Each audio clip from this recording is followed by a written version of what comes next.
So I'm going to ask another question, but if anybody does have some questions they'd like to ask this panel, please wave your hand. Oh, we do have a question. Great. All right, here we go. Here we go, panel.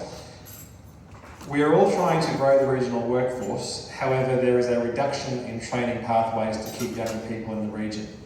What strategies are in place to reverse this, not just in manual trades, but all pathways to support business? If any one or all three of you would like to comment? Well, as I said, we've got Canopy that's developing programs for training and engaging and creating interest in our industry. We also have people that sit on various organisations to ensure that we have training locally, because some of our trades, they have to go all the way to Victoria. So we're trying to be involved in training organisations and within our region to make sure that we can train people locally and they're not spending too long away from our business. So yeah, being involved in various organisations to ensure that there's training programs available to our people. Yeah, I'll just quickly add on to that. I think sometimes we need to think about what is training as well. So obviously there's your traditional pathways through apprenticeships, traineeships, but I think a real key thing, and MSQ are putting programs in, but we do a lot of advisory work between industry, state, federal government, and there's a lot of opportunity now for non-accredited training, micro-credentials, those shorter sort of needs that are going to help solve your immediate training needs now, with the future goal to then look at a traineeship, then look at an apprenticeship. Obviously you've got licensing and enterprise bargaining arrangements around qualifications and where they sit, but if there's an opportunity there to have a look at some of those alternate training methods, whether it's for attraction or upskilling the current workforce, I think there's a real opportunity there. Again, selfless plug, but MSQ have got a lot of programs, but we also partner with a lot of training organisations within manufacturing, but also those related industries that might correlate with the industry to help advocate for those pathways. So the opportunity's there. I think, again, just start with a conversation and rethink your, training requirements within your business, because there's lots of opportunities in those alternate methods. Similarly, I think the Manufacturing Skills Centre of Excellence is going to be a big kick-off for our region to allow a lot of flexible delivery of what's needed in the region.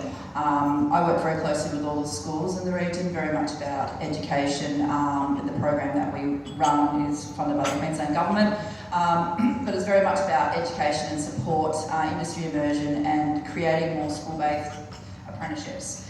Which is the pathway again to all of these things that we've talked about today, including lowering the median age in the region, because our young people normally would leave by creating these career pathways into good paying roles with career succession.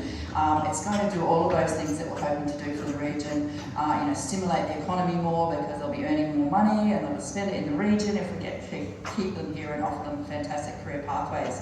I know that Riverside College, very impressed with them and the progress that they're making at the moment with their career program, and they're actually opening up their trade centre to run other trade ready and VETIS courses to students from the whole of the region, including students that can bus in from Gayndah, so they don't have to just be students at Riverside, but they're going to be doing certificate levels in sort of construction type courses and automotive at the training centre there at Riverside, which is going to be great. TAFE does a great job with their trade training centre there in Maryborough and the trades that they offer at the TAFE in Hervey Bay, but to have an extra one, because all the kids want to do it and it fills up very quickly and a lot of kids miss out, so it's great to see that that's going to be a good option there. So while we're on you, Kirsty, there was a question, obviously you mentioned Riverside College, but there was a question around, do you know of any other schools in the Fraser Coast that are making those kind of inroads, introducing students into the trade areas, given that it is so important for boosting that workforce? Look, I think as a cohort, you wouldn't get much more passionate a group of people than the industry liaison officers at the schools here. I work with all of them. And they just work so hard to advocate for career pathways for their students, engaging them in work experience, any type of career education that they can.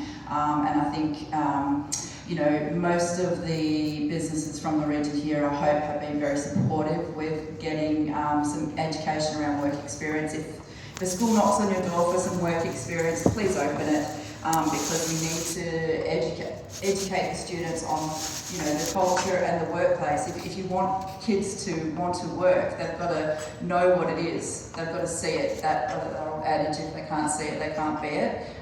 It gets thrown around a lot, but it's true. If you want to lower the median age, if you want to stimulate the economy in this region, you've got to look at what our biggest asset is, and that's our youth.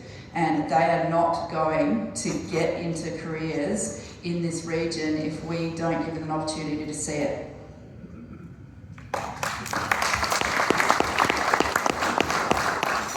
Great, thank you. So there was a question that came through around a very practical matter. Any